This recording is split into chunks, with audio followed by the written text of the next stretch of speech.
Beralih ke sorotan lainnya, Saudara, ke kasus dugaan pemerasan polisi terhadap warga negara asing Malaysia. Divisi Propam Polri memeriksa 18 oknum polisi yang diduga memeras sejumlah penonton konser musik Jakarta Warehouse Project asal Malaysia. Kadif Propam Polri Irjen Abdul Karim bilang ke-18 oknum polisi yang diduga memeras warga Malaysia penonton konser DWP telah menjalani penempatan khusus atau patsus di Propam Mabes Polri Jakarta. Div Propam Mabes Polri juga masih dalami motif belasan oknum polisi ini. Kadif Propam juga menjelaskan jumlah korban pemerasan 18 polisi tidak sebanyak yang diberitakan selama ini. Berdasar hasil penyelidikan Div Propam, jumlah korban pemerasan sebanyak 45 warga asal Malaysia. Baik, terima kasih. Bismillahirrahmanirrahim. Penanganan kasus ini semua diambil alih oleh Div Propam Mabes Polri. Jadi kasus yang terjadi di Polsek maupun terjadi di Polres, termasuk di Polda, semuanya kita ambil alih, ditangani oleh Div Propam. Jadi dari hasil penyelidikan yang sudah kami lakukan, ya perlu kami luruskan bahwa korban warga negara Malaysia dari penyelidikan dan identifikasi kami secara saintifik kami temukan sebanyak 45 orang. Kadif Propam juga mengungkap barang bukti yang disita dari kasus dugaan pemerasan polisi terhadap penonton DWP asal Malaysia ini berjumlah 2,5 miliar rupiah. Bahwa barang bukti yang telah kita amankan, ya, jumlahnya berapa, Dok? 2,5 ya? 2,5 miliar. Jadi 2,5 miliar rupiah. Jadi jangan sampai nanti seperti pemberitaan sebelumnya yang angkanya cukup besar. Nah, itu tidak sesuai dengan fakta dari hasil yang kita dapatkan. Kadif Propam pun memastikan 18 polisi yang diduga memeras penonton konser DWP asal Malaysia akan hadapi sidang etik pada pekan depan. Kami sepakat di Propam akan menyidangkan kasus ini, ya, yang kita rencanakan minggu depan sudah dilaksanakan sidang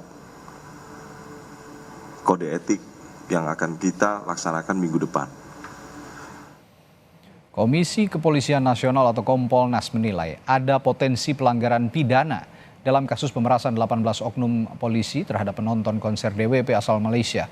Kompolnas akan segera berkoordinasi dengan Bareskrim Polri terkait kasus ini. Sekilas background kasus ya, walaupun tadi dijelaskan bagaimana soal kode etik dan sebagainya, potensi untuk pidana memang sangat besar.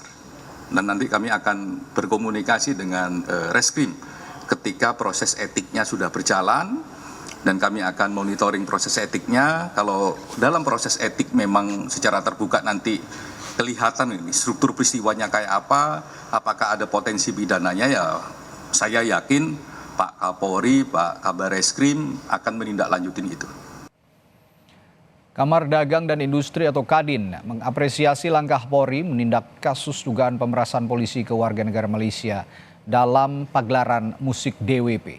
Kadin menilai kasus ini bisa berdampak pada citra Indonesia dalam menggelar konser musik dunia serta mengancam potensi ekonomi negara. Ini akan berdampak terhadap event-event internasional, terutama yang sifatnya konser musik dan juga festival seni ya. Namun kita tadi saya sudah sampaikan, kita patut mengapresiasi langkah cepat yang sudah dilakukan Polri, dan harapannya jika barang bukti ini bisa dikembalikan, kita melihat bahwa ada upaya penegakan hukum. Hal-hal pelanggaran seperti ini tidak dibiarkan saja oleh Indonesia, sehingga ke depannya tentu kita berharap upaya boykot, tidak mau hadir lagi, itu bisa sirna dengan upaya penegakan hukum yang sudah dilakukan oleh Polri. Kasus dugaan 18 polisi peras penonton konser DWP asal Malaysia kembali mencoreng wajah kepolisian Republik Indonesia. Kasus ini juga menambah panjang daftar kasus hukum yang melibatkan anggota Polri dalam beberapa waktu terakhir. Selain kasus dugaan pemerasan 45 WNA asal Malaysia di bulan Desember ini, terungkap kasus polisi mencuri mobil dan membunuh warga di Katingan, Kalimantan Selatan. Sebelumnya juga ada kasus polisi membunuh ibu kandungnya di Kabupaten Bogor, Jawa Barat.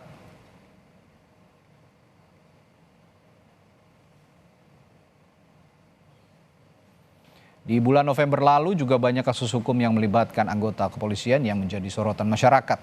Di Semarang, Jawa Tengah misalnya ada kasus anggota polisi menembak siswa SMK. Dan yang paling mengejutkan di bulan November lalu ada kasus polisi tembak rekannya sesama polisi di Solok Selatan, Sumatera Barat. Sebelumnya juga ramai diperbincangkan kasus Polwan bakar suaminya di Mojokerto, Jawa Timur. Saudara, kasus 18 polisi yang memeras 45 warga negara asing asal Malaysia, penonton konser musik DWP, pantas disebut tindakan memalukan.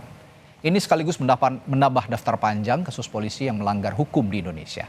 Ada apa dengan aparat polisi kita? Mengapa hal ini bisa terjadi dan bagaimana memastikan polisi kita patuh pada hukum? Kita bahas hal ini bersama Komisioner Kompolnas Yusuf Warsim dan analis kepolisian dari ISES, Bambang Rukminto. Selamat malam, Bapak-Bapak.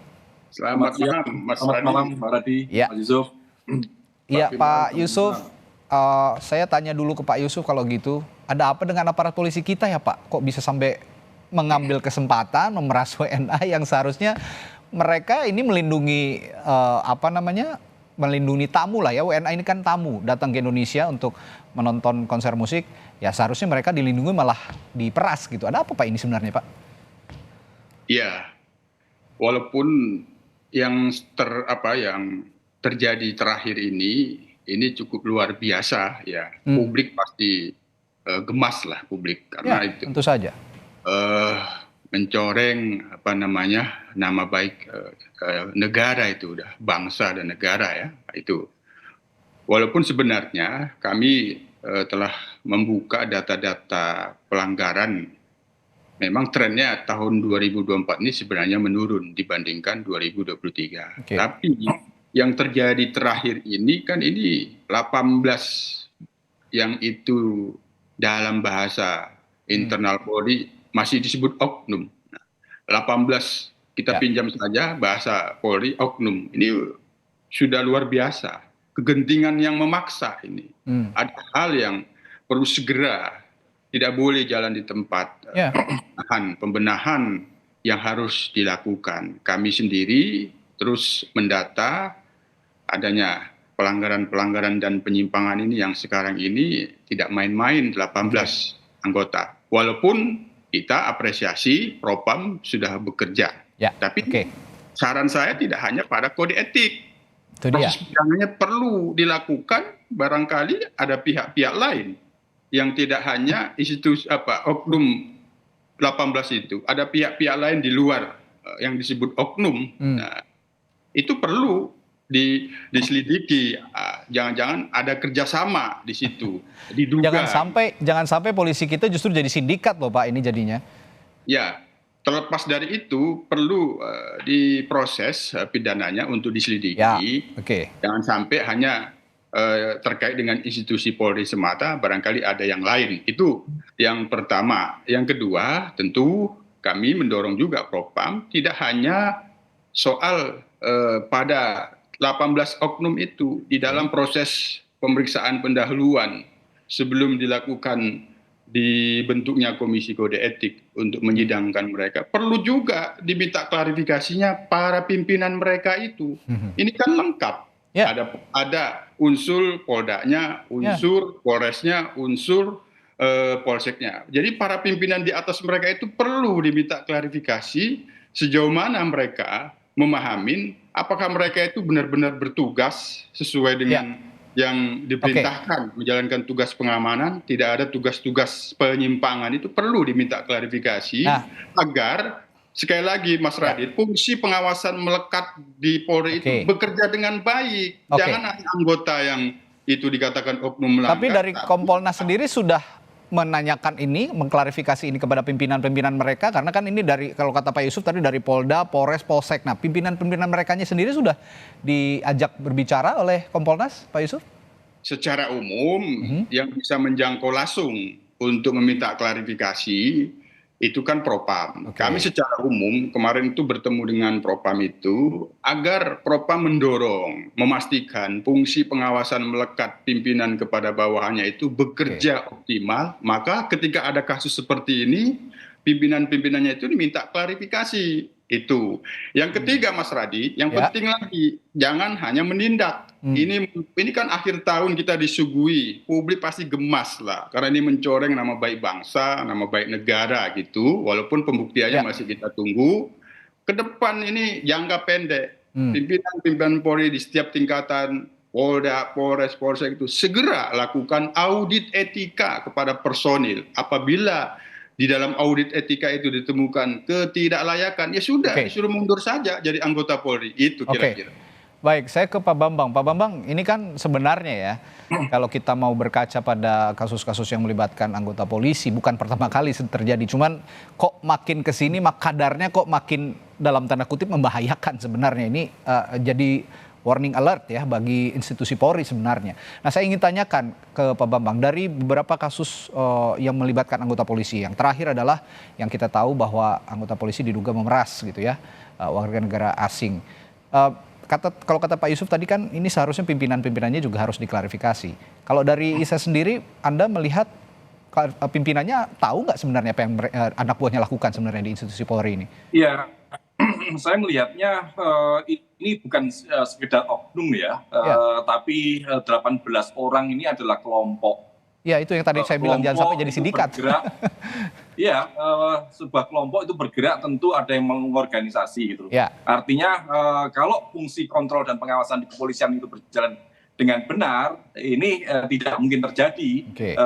Dan pimpinannya ini memiliki integritas, memiliki etika, dan memahami peraturan-peraturan yang sudah diterbitkan di kepolisian, tentu ini tidak terjadi. Tapi faktanya kan ini terjadi, dan kasus di DWP ini adalah puncak gunung es, karena ini terbuka karena yang speak up adalah warga negara asing.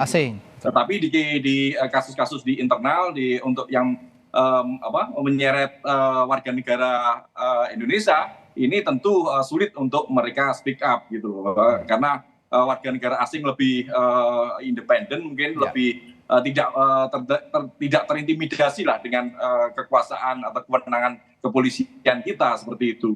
Makanya kalau mengapa ini terus terjadi, saya melihat karena tidak ada konsistensi dari pucuk pimpinan kepolisian dalam menegakkan peraturannya sendiri.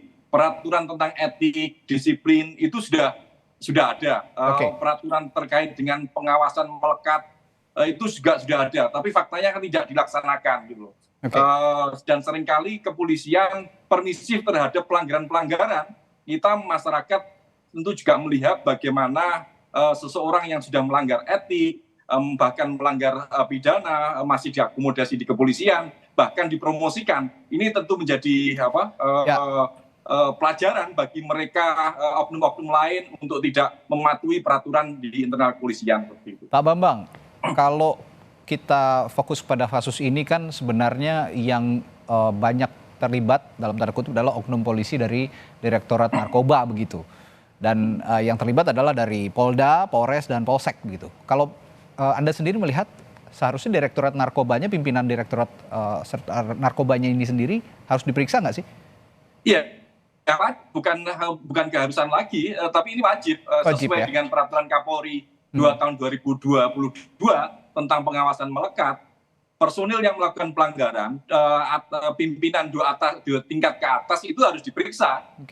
Tadi sudah saya sampaikan bahwa ini bukan oknum, tapi kelompok, yang artinya ada yang mengkoordinasi, ada yang ada berbagi peran di situ. Dan pimpinannya pasti mengetahui bagaimana perilaku anggota saat peristiwa itu terjadi. Pak Yusuf, kalau gitu ada dorongan juga berarti dari Direktorat Narkoba Polda Metro Jaya ini agar diperiksa oleh Propam?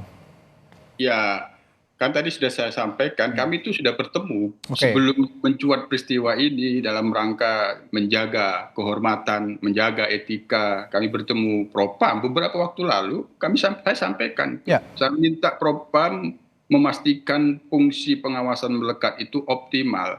Karena sesungguhnya itu yang setiap harinya mengawasi anggota yang menjalankan tugas di bawah itu berjalan. Memang Mas Radi, kami juga tentu harus objektif melihat secara komprehensif apa yang menyebabkan adanya oknum-oknum yang melakukan pelanggaran penyimpangan ini. Faktor-faktornya harus kita kenali.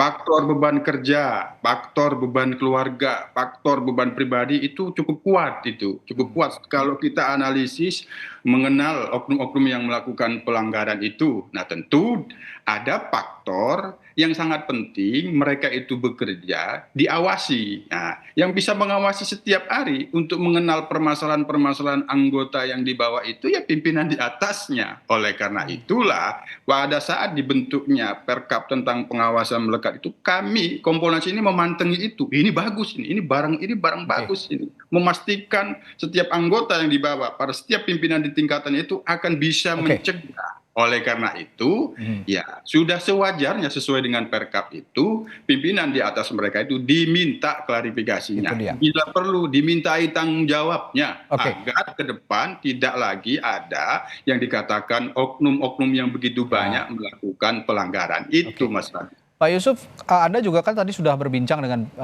Propam gitu ya, dan pasti Anda juga sudah mengetahui dari 18 ini pangkat mereka apa saja. Ada yang masuk perwira menengah atau sudah masuk perwira nggak Pak dari 18 orang ini? Sementara ini biar kita proses dulu, kalau sudah nanti masuk ke dibentuknya proses Komisi Kode Etik akan diumumkan secara lengkap identitas terduga pelanggarnya agar biar komprehensif saja penjelasannya. Menunggu dari Propam dulu nanti menegakkan proses etiknya dulu ya Pak Yusuf ya. Nah kalau kemarin kan saya menyimak Pak Anam itu mengatakan ini juga tidak menutupi kemungkinan ada proses pidana terhadap mereka-mereka ini, tapi hal yang berbeda dikatakan oleh Kadif Propam yang mengatakan bahwa kita akan fokus dulu ke etiknya baru nanti dilihat. Ini menimbulkan pertanyaan juga dari publik karena publik juga cukup ya kalau dibilang geram gitu ya. Kenapa kok nggak langsung saja ditelusuri ada unsur pidana? Artinya paralel etik dengan pidananya dilakukan pemeriksaan. Apakah itu nggak bisa Pak Yusuf?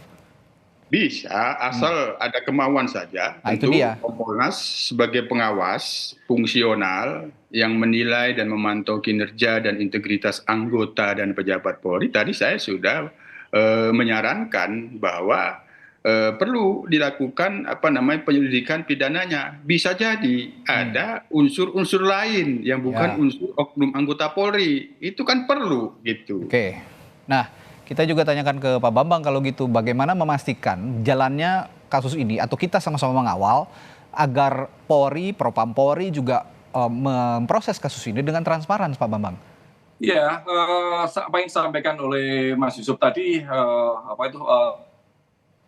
harus kita dorong juga ya, publik harus melakukan pengawasan dan meminta kepolisian ini benar-benar melakukan penegakan aturan secara transparan, karena ini sudah mencemarkan nama baik bangsa dan negara kita. Tanpa ada transparansi, tanpa ada upaya untuk memintai pertanggungjawaban pada oknum maupun atasan dari mereka yang melakukan pengorganisasian upaya pemerasan ini, tentu ini akan semakin memperburuk citra kepolisian kita di mata internasional seperti itu.